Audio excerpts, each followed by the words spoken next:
कुछ तो सस्ता लो, सब बढ़िया लो। इसमें क्या खास बात है? थोड़े में ज्यादा स्वाद, यही तो है इसकी खास बात। मैं प्रतिमा जी के पास जाऊं उससे पहले एक अपना अनुभव कहता हूं। जैसे नीरज जी ने कहा, मेरे अनुभव से सहमत असहमत होने का सबके पास अधिकार है, लेकिन मैं उतनी ही चीजें बोलता हूं अपने मंच पर जो मैंने खुद देखी आंखों से। मैं गूगल वाला आदमी कभी नहीं रहा ना। कबीर ने कहा कि तू कहता है कागज लेखी, मैं कहता हूं आंखन देखी। शिक्षा के क्षेत्र में प्राइमरी से लेके और पीजी तक और प्रोफेशनल इंस्टीट्यूट्स तक राजनीतिक लोगों ने एकाधिकार कर लिया। कहीं सीधे वो हैं, कहीं कोई चिंटू उनका बैठा है, नाम चिंटू का है लेकिन पैसा भैया जी का लगा है। समस्या वहां पर है। जड़ सबको पता है लेकिन जड़ पे प्रहार कोई नहीं कर रहा। ये आते हैं तो ये भी 4-6 पत्ते तोड़ के कहते हमें शहीद बोलो, वो आते तो वो भी 4-6 पत्ते तोड़ कर देते कि देखो कंप्रोमाइज नहीं करेंगे। क्यों? बोले हमने पेड़ से 6 पत्ते तोड़ दिए। मैं कहता हूं जड़ में ही मट्ठा क्यों नहीं डाल दे रहे हो? ये लाल बहादुर शास्त्री स्नातकोत्तर महाविद्यालय और शहीद Bhagat Singh junior high school, ये जो क्रांतिकारियों के नाम पर स्कूल खोले हैं नेताओं ने, उनके अंदर क्या हो रहा है ये नहीं पता है। ये किताब में नहीं मिलेगा प्रतिमा, ये मेरी आंखों से देखा हुआ है। क्या कहेंगे? अभी एक स्टिंग हुआ नीरज जी, उस स्टिंग में गोविंद जी आप भी समझ लो, उस स्टिंग में कोई सपा का विधायक है, कोई बसपा का, कोई कांग्रेस का, कोई भाजपा का। कांग्रेस के वर्तमान तो है ही नहीं, पुराने मंत्री रहे हैं, पैसा है। उनके यहां आदमी गया, बोला भाई साहब वो एमए करना है। बोले बताओ किस विषय में करना है? आदमी आ पाएगा कि नहीं? बोले नहीं, आ नहीं पाएगा। बोले डोंट वरी, करा देंगे। अब बता रहे हैं कि किनका विद्यालय है। ये कानून वो जेब में लिए घूमते हैं। कोई बनाए कानून? गहलोत बनाए जदामी? प्रतिमा जी, जब उन्हीं का स्कूल है जिनको चोरी करनी है और उन्हीं के ऊपर दायित्व चोरी पकड़ने का, तो गई भैंस पानी में। फिर हमारे पास इतना ही बचता कि हम टीवी पे बहस कर लें 1 घंटे।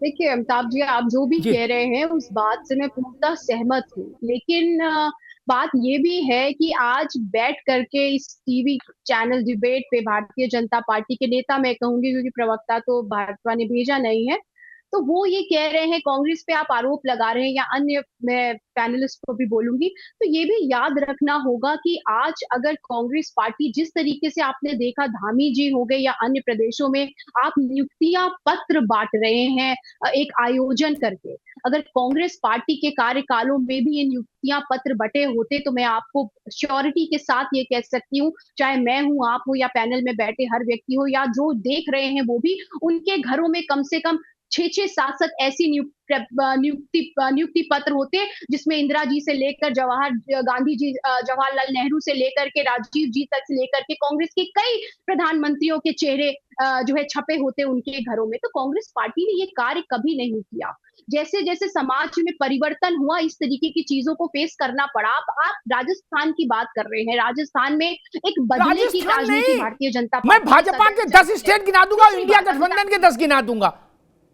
एग्जैक्टली। और मध्य देखिए, ये सिलसिला शुरू कहां से हुआ कि हम ये करेंगे और पकड़े नहीं जाएंगे। आपको याद होगा व्यापम घोटाला मध्य प्रदेश का, उस व्यापम घोटाले ने कितनी जानों को जो है अपने अंदर समाने का कार्य किया, लेकिन आज तक शिवराज सिंह चौहान जी बैठे हुए, उनके खिलाफ कोई कार्रवाई हुई है? नहीं हुई है। तो ये मनोबल बढ़ाता है ऐसे लोगों का जो इस कुकृत्य में जो है शामिल होते हैं। यहाँ पे धामी जी की तारीफ की गई, मैं बिल्कुल धामी जी की तारीफ नहीं कर सकती, क्योंकि वो व्यक्ति जो मंच पे खड़ा होकर ये कह रहा है कि ये नकल जिहाद है, ये साफ साफ नजर आ रहा है कि आप जो मुद्दा है, मुद्दे को डाइवर्ट करने की कोशिश कर रहे हैं, आप युवाओं के साथ छल करने की कोशिश कर रहे हैं। एक तरफ धामी जी कह रहे हैं कि आपने 25,000 नौकरियां दे दी, भाई मैं कह रही हूँ कि ये 25,000 कौन से बच्चे हैं? इनमें से कई बच्चों के नाम वो होंगे जो परेड ग्राउंड में धरने पर बैठे हुए हैं। ये झूठ का पुलिंदा है भारतीय जनता पार्टी, और झूठ के अलावा ठीक, कुछ नहीं। और जी, एक बात बोल के ठीक अपनी है बात प्रतिमा खत्म सिंह, करूंगी मैं कि अभी रुकना होगा भाजपा के प्रतिमा जी, नेता साहब, सिर्फ अभी 10 रुकना होगा। सेकंड, मैं सिर्फ 10 खेमचंद सेकंड। शर्मा के पास चलूंगा। प्रतिमा सिंह पूछ रही थी कि ये सिलसिला शुरू कहाँ से हुआ।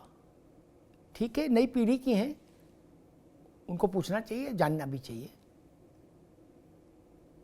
70 के दशक में नीरज जी उत्तर प्रदेश में इम्तिहान मालूम कैसे, और ये प्रतिभा जी की जानकारी के लिए बता दूं, 70 के दशक में उत्तर प्रदेश नहीं, देश भर की राजनीति में गांव का प्रधान से लेकर प्रधानमंत्री तक कांग्रेस का ही होता था, बाकी कोई कुछ नहीं कहीं होता था। ठीक, सब कुछ कांग्रेस का था, इसलिए ये चीज ध्यान रखिएगा।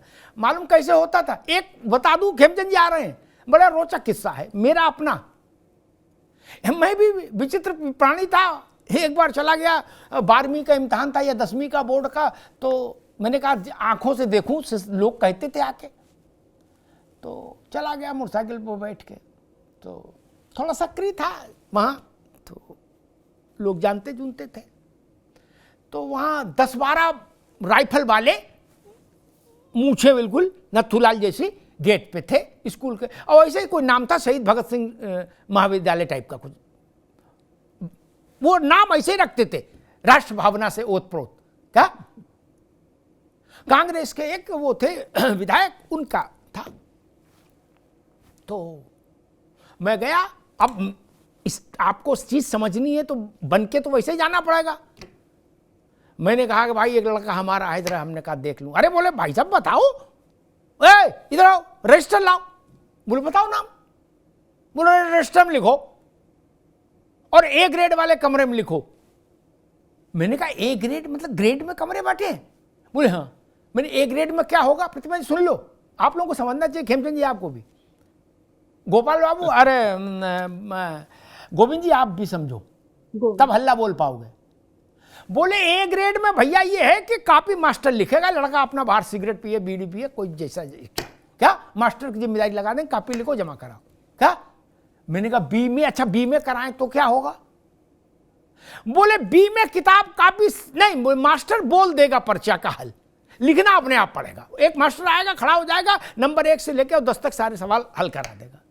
और मैंने सी ग्रेड में मान लो पैसा कम हो, प्रतिमा जी सुन लीजिएगा, और मैं कह रहा हूं इसलिए इसकी ईमानदारी की गारंटी मानिए।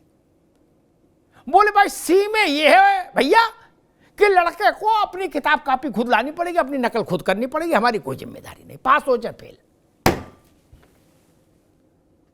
तब तो कहीं कोई दूसरी पार्टी थी नहीं, जनसंघ वालों का तो पार्षद नहीं चुन के आता था देश में, अटल बिहारी वाजपेयी चुनाव हार रहे थे, तो खेमचंद के ऊपर तो ठिकरा नहीं पड़ सकते। ये हमने आंखों से देखा है, इस पर डॉक्यूमेंट्री बना दे, नेटफ्लिक्स पर डाल दे तो हंगामा मच जाए। और राजनेताओं के स्कूलों में मालूम प्रतिमा जी क्या होता था?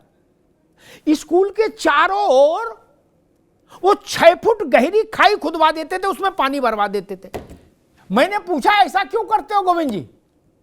तो उन्होंने कहा फ्लाइंग स्क्वाड वाले आए तो अंदर ना आ पाए सीधे, क्या हल्ला गुल्ला मचाएंगे, फिर हम पटरा लेके जाएंगे, तब तक व्यवस्था कर देंगे। फ्लाइंग स्क्वाड वाला आ जाता था तो 3 बोरा नकल निकलती थी, वो प्रबंधक अपने कमरे में रख लेता था, उसके जाते ही वो नकल के बोरे कमरों में उलट दिए जाते थे, अपनी अपनी किताब ले लो। शिक्षा कहां से बनेगी प्रतिभा जी? एक अगर मैं सही नाम याद कर रहा हूं, बिहार में एक नेता थे राम लखन यादव, कांग्रेस के नेता थे, फिर तीसरी धारा में भी आ गए। मनमोहन नरसिंह राव जी की सरकार बचाई उन्होंने एक बार खेल में। वो बिहार में शिक्षा माफिया कहे जाते थे, प्राइमरी से लेके और मेडिकल तक कोई स्कूल छोड़ा नहीं भाई ने जो बनवा नहीं दिया। हालांकि उनकी कोई शिक्षा में रुचि नहीं थी, ना उनका शिक्षा से कोई लेना देना था। अगला कोल्ड स्टोरेज बनवाता वैसे स्कूल बनवा दिए। ये स्थिति है, वहां से देश आगे चला है प्रतिमा जी, वहां से देश आगे चला है। हमको ये भी ध्यान रखना चाहिए। कानून तो तब भी थे, नकल करने वाले को शासन इनाम देगा ऐसा तो कभी नहीं था, लेकिन सब होता था। इसलिए मैंने कहा पार्टियों के बीच में मत उलझाइए, नहीं तो देखो देखिए खेमचंद जी, सरकार किसी की रहे, नारायण दत्त तिवारी की रही हो या पुष्कर धामी की रहे, या ममता बनर्जी की या विधान चंद्र राय की रही हो बंगाल में, मूल प्रश्न ये जो मेरी समझ कहती है कि समस्या कहां है। बाकी सब हमने देख लिया, गुड्डू को गिरफ्तार करके, पप्पू के घर बुलडोजर चला के और रमेश की संपत्ति जब्त करके और रफीक को उल्टा टांग के सब देख लिया। इलाज नहीं हो रहा है, बुखार चढ़ता ही जा रहा है, ठंडी पट्टी से काम नहीं चलेगा। तो क्यों नहीं एक बार ये भी करके देख ले कि ये जो शिक्षा का तंत्र है, क्या इसके पीछे राजनीतिक लोग हैं? कई जगह तो सीधे हैं और कई जगह पीछे हैं। क्या इस कारण कानून वहां जाके विकलांग हो जाता है? सरकार कोई हो, क्या 4 बार का एमपी का स्कूल है, क्या कर लेगा कानून? गाजियाबाद में एक बड़ा स्कूल है, एक बड़े राजनेता का है, नीरज जी, उसके यहां एक बच्चा मर गया विचित्र स्थिति में। डिस्ट्रिक्ट मजिस्ट्रेट गया और स्कूल नहीं खुलवा पाया, बोले सुबह आइएगा, सुबह खुलेगा, अभी नहीं खुल सकता। वो नीरज कोहली का स्कूल होता तो डीएम गेट तोड़वा देता और गार्ड को मारते मारते जीप में लदवा देता, लेकिन उसको पता है कि अगर मैंने ये हटवा दिया, गेट तोड़वा दिया तो बवाल हो जाएगा। भाई स्कूल किनका, ये भी तो देखो। गोविंद जी, ये शिक्षा की सच्चाई है ना, खेमचंद जी के पास था। खेमचंद जी, ये सच्चाई नहीं है क्या?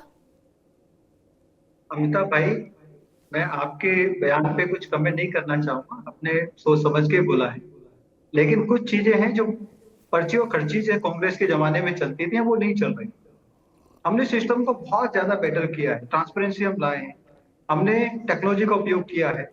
पहले ये एडॉक पे रखते थे और कुछ समय फेक एडवर्टीजमेंट करके, मैंने खुद देखा है, और रेगुलर कर दिया करते थे। एसएससी और जो लो लेवल के जितने भी, even clerk, head clerk, assistant, lab assistant और इवन ऑफिसर लेवल के लोगों को ये बैकएंड से भर्ती किया करते थे। एडॉक पे लिया और धीरे धीरे धीरे 6 महीने में, साल भर में उसको परमानेंट, ये सब जो परंपरा थी वो कांग्रेस की परंपरा थी। फिर चोरी कराना, पेपर लीक कराना, उसका उपयोग करना। अब क्या सिस्टम मजबूत है, तभी ये चीजें सब बाहर आ रही हैं। पहले चोरी बाहर ही नहीं आती थी, चोर चोरी करके चले गए, लायक बच्चे रह गए और नालायक बच्चे चोरी करके वो नौकरी भी पा गए। अब सिस्टम को अब लोगों ने ट्रांसपेरेंसी के साथ टेक्नोलॉजी का उपयोग करना शुरू किया। जब टेक्नोलॉजी का उपयोग शुरू हुआ है तो उससे बहुत सारी चीजें बाहर आ रही हैं। मैं ये कह सकता हूं कि धीरे धीरे जिस तरीके से केंद्र ने कानून बनाए, राज्यों ने कानून बनाए, हम उस ओर तेजी से बढ़ रहे हैं कि जहां पे ह्यूमन इंटरफेयर और ह्यूमन इंटरेक्शन मिनिमम हो जाएगी, जब ह्यूमन की इंटरवेंशन मिनिमम हो जाएगी, इंटरफेरेंस मिनिमम हो जाएगी, टेक्नोलॉजी का उपयोग होगा। आज हम प्रोफेशनल सर्टिफिकेट करते हैं, मैं सॉफ्टवेयर आर्किटेक्ट हूँ, इंटरनेशनल सर्टिफिकेशन करते हैं, उसमें स्क्रीन लॉक हो जाती है। आपके मूवमेंट, आपके आसपास कोई आ रहा है, जा रहा है, ये सारा मॉनिटर होता है, उसके अकॉर्डिंगली डिसीजन होता है कि आप पास हुए या नहीं हुए, कोई इंटरवेंशन हुई है नहीं हुई है। अगर इंटरवेंशन हुई है तो आपके एग्जाम को रिजेक्ट कर दिया जाता है। तो मैं ये कह सकता हूँ कि हमारी गवर्नमेंट, हमारा system towards technology oriented, technology driven system की ओर आगे बढ़ रहा है। और वो दिन दूर नहीं है कि इस तरीके की जो पेपर लीक, जो पेपर जिहाद जो चल रहा है, वो वहां पे सक्सेसफुल नहीं होगा। प्रॉब्लम है, मैं ये नहीं कह रहा प्रॉब्लम नहीं है, प्रॉब्लम है तभी ये चीजें बाहर आ रही हो। प्रॉब्लम के बहुत सारे रीजन, कुछ रीजन आपने बताए, कुछ रीजंस ये भी हैं कि कुछ लोग अपनी मेलाफाइड इंटेंशन से भी कि भाई ठीक है कि गवर्नमेंट को बदनाम करना है, सिस्टम को बदनाम करना है, या इस तरीके का माहौल क्रिएट करना है। जैन जी का वैसे तो आंदोलन हो नहीं रहा है कि कुछ मुद्दों पे कुछ लोगों को उकसाया जाए, तो वो भी इसमें अपनी रोटियां सेक रहे हैं।